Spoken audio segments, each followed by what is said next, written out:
Chemical equilibrium question करने के लिए सबसे पहले पहला क्वेश्चन लेते हैं। 2 mole PCl5 were heated in 2 litre vessels at equilibrium 40% PCl5 get dissociated, calculate Kc। आपसे कह रहा है Kc ज्ञात करने के लिए।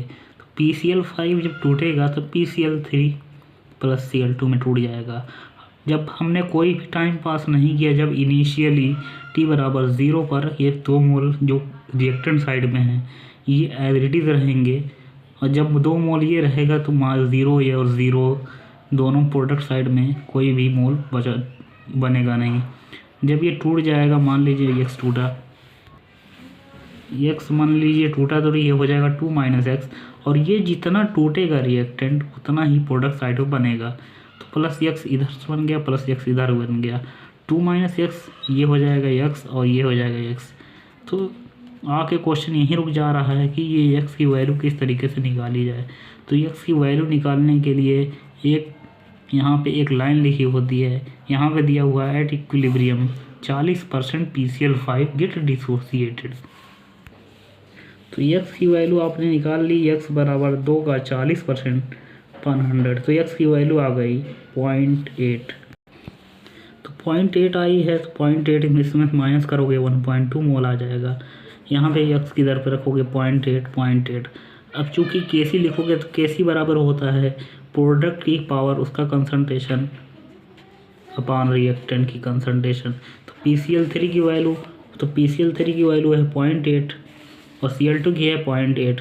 चूँकि आपको वॉल्यूम भी दिया है और रिएक्टेंट और प्रोडक्ट दोनों साइड का कोफिशिएंट अलग अलग है, चूँकि PCl5 टूट रहा है PCl3 और Cl2 में, यानी प्रोडक्ट साइड पे 2 कोफिशिएंट मिलेंगे और रिएक्टेंट साइड पे सिर्फ एक ही मिल रहा है, इसलिए यहाँ पे वॉल्यूम का इस्तेमाल आप करोगे। तो अपॉन टू से डिवाइड कर दोगे, यहाँ भी 0.2 से डिवाइड हो जाएगा और ये वैल्यू आ जाएगी 0.4 × 0.4 अपॉन 0.6।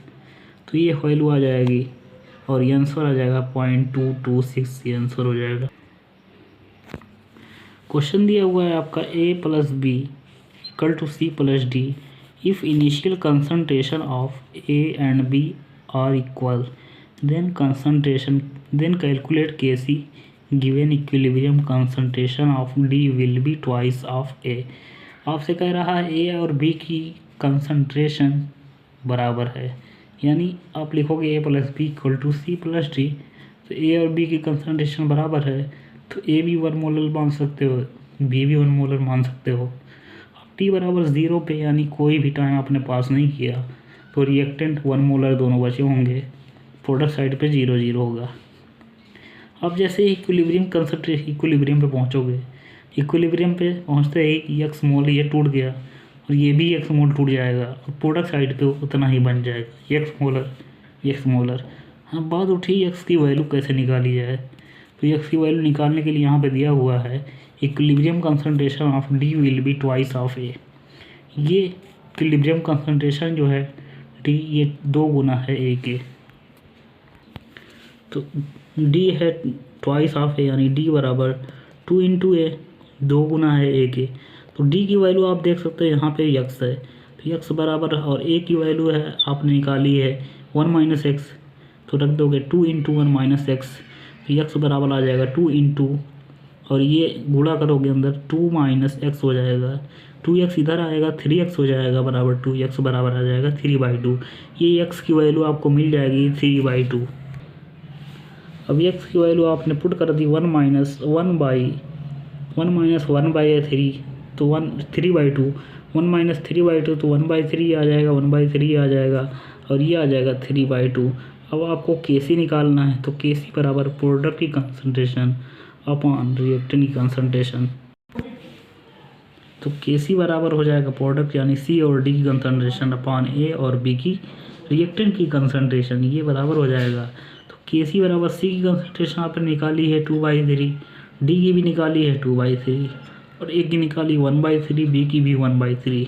आप कट करोगे 3 से 3 सारे कट जाएंगे, 2 × 2 बराबर 4, Kc बराबर आ गया 4, ये आपका आ जाएगा आंसर। क्वेश्चन दिया हुआ है आपका for the reaction N2 + 3H2 = 2 NH3 initially the mole ratio was 1:3 for N2 and hydrogen.